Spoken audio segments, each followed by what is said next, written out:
السلام علیکم ورحمۃ اللہ وبرکاتہ۔ نماز اللہ تعالیٰ کی قدرت سے راست استفادہ کے لیے اللہ رب العزت کے اوامر کو حضرت محمد مصطفیٰ کے طریقوں پر پورا کرنے میں سب سے اہم اور بنیادی عمل نماز ہے۔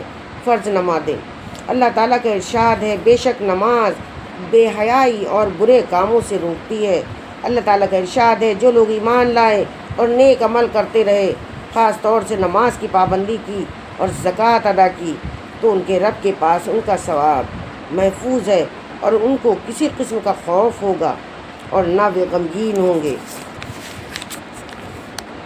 اللہ تعالیٰ نے اپنے رسول صلی اللہ علیہ وسلم سے ارشاد فرمایا، آپ میرے ایمان والے بندوں سے کہہ دیجئے کہ وہ نماز کی پابندی رکھیں اور جو کچھ ہم نے ان کو دیا ہے اس میں سے کچھ خفیہ اور اعلانیہ خیرات بھی کیا کریں، اس دن کے آنے سے پہلے کہ جس دن نہ کوئی خرید و فروخت ہوگی، کوئی چیز دے کر نیک اعمال خرید لیے جائیں، اور نہ اس دن کوئی دوستی کام آئے گی کہ کوئی دوست تمہیں نیک اعمال دے دے۔ حضرت ابراہیم رضی اللہ تعالیٰ عنہ نے دعا فرمائی، اے میرے رب، مجھ کو اور میری اولاد کو نماز کا خاص اہتمام کرنے والا بنا دیجئے۔ اے ہمارے رب، اور میری یہ دعا قبول کر لیجئے۔ اللہ تعالیٰ نے اپنے رسول سے ارشاد فرمایا، سورج کے زوال سے لے کر رات کے اندھیرے ہونے تک نمازیں ادا کیجئے، یعنی ظہر، عصر، مغرب، عشاء اور فجر کی نماز بھی ادا کیجئے۔ بے شک فجر کی نماز اعمال لکھنے والے فرشتوں کے حاضر ہونے کا وقت ہے۔ اللہ تعالیٰ نے کامیاب ایمان والوں کی ایک صفت یہ بیان فرمائی کہ وہ اپنی فرض نمازوں کی پابندی کریں۔ اللہ تعالیٰ کا ارشاد ہے، ایمان والوں، جب جمعے کے دن جمعے کی نماز کے لیے اذان دی جائے تو تم اللہ تعالیٰ کی یاد یعنی خطبہ اور نماز کی طرف فوراً چل دیا کرو، اور خرید و فروخت اور اسی طرح دوسرے مشاغل چھوڑ دیا کرو۔ یہ بات تمہارے لیے بہتر ہے اگر تمہیں کچھ سمجھ ہو۔ حضرت عبداللہ بن عمر رضی اللہ تعالیٰ عنہ روایت کرتے ہیں کہ رسول اللہ صلی اللہ علیہ وسلم نے ارشاد فرمایا، اسلام کی بنیاد 5 ستونوں پر قائم کی گئی ہے، لا الہ الا اللہ محمد الرسول اللہ کی گواہی دینا، یعنی اس حقیقت کی گواہی دینا کہ اللہ تعالیٰ کے سوا کوئی عبادت اور بندگی کے لائق نہیں، اور محمد صلی اللہ علیہ وسلم اللہ کے بندے اور ان کے رسول ہیں۔ نماز قائم کرنا، زکوٰۃ ادا کرنا، حج کرنا اور رمضان المبارک کے روزے رکھنا۔ حضرت زبیر بن نفیر رحمۃ اللہ علیہ روایت کرتے ہیں کہ رسول اللہ صلی اللہ علیہ وسلم نے ارشاد فرمایا، مجھے یہ حکم نہیں دیا گیا کہ میں مال جمع کروں اور تاجر بنوں، بلکہ مجھے یہ حکم دیا گیا ہے کہ آپ اپنے رب کی تسبیح اور تعریف کرتے رہیں اور نماز پڑھنے والوں میں شامل رہیں اور اپنے رب کی عبادت میں مشغول رہیں یہاں تک کہ آپ کو موت آ جائے۔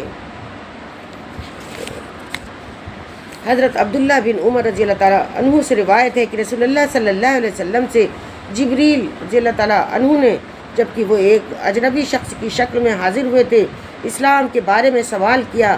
آپ صلی اللہ علیہ وسلم نے ارشاد فرمایا، اسلام یہ ہے کہ تم دل و زبان سے اس بات کی شہادت ادا کرو کہ اللہ تعالیٰ کے سوا کوئی معبود نہیں اور محمد صلی اللہ علیہ وسلم اللہ تعالیٰ کے رسول ہیں۔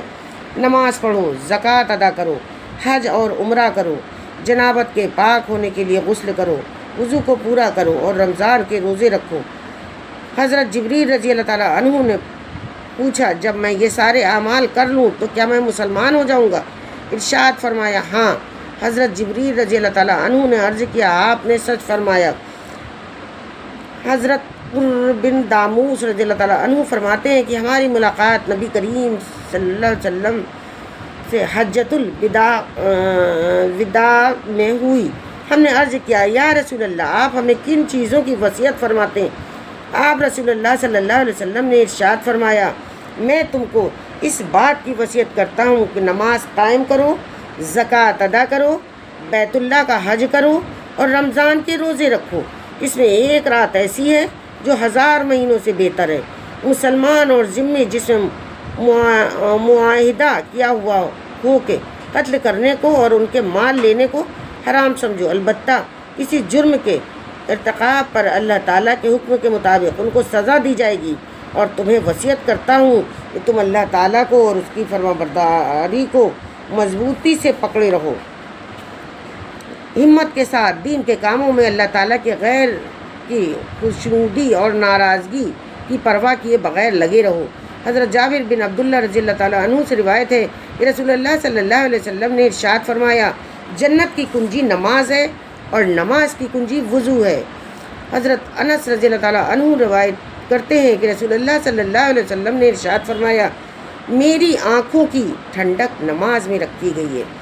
حضرت عمر رضی اللہ تعالیٰ عنہ فرماتے ہیں کہ رسول اللہ صلی اللہ علیہ وسلم نے ارشاد فرمایا، نماز دین کا ستون ہے۔ حضرت علی سے روایت ہے کہ رسول اللہ صلی اللہ علیہ وسلم نے آخری وصیت یہ ارشاد فرمائی، نماز نماز، اپنے غلاموں اور ماتحتوں کے بارے میں اللہ تعالیٰ سے ڈرو، یعنی ان کے حقوق ادا کرو۔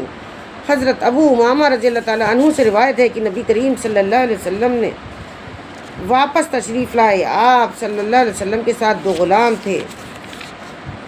حضرت علی نے عرض کیا،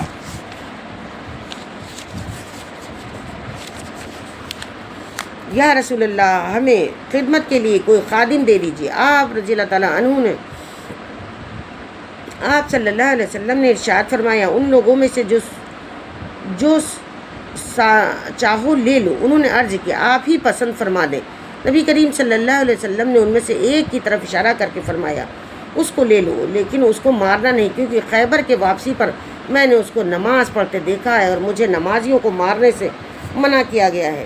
حضرت عبادہ بن صامت رضی اللہ تعالیٰ عنہ فرماتے ہیں کہ میں نے رسول اللہ صلی اللہ علیہ وسلم کو یہ ارشاد فرماتے ہوئے سنا، اللہ تعالیٰ نے 5 نمازیں فرض فرمائیں، جو شخص ان نمازوں کے لیے اچھی طرح وضو کرتا ہے، انہیں مستحب وقت میں ادا کرتا ہے، رکوع و سجدہ اطمینان کے ساتھ کرتا ہے اور خشوع سے پڑھتا ہے، تو اللہ تعالیٰ کا وعدہ ہے کہ اس کو ضرور مغفرت فرمائیں گے۔ اور جو شخص ان نمازوں کو وقت پر ادا نہیں کرتا اور نہ ہی خشوع سے پڑھتا ہے، تو اس کو مغفرت کا کوئی وعدہ نہیں، چاہے مغفرت فرمائے چاہے عذاب دے۔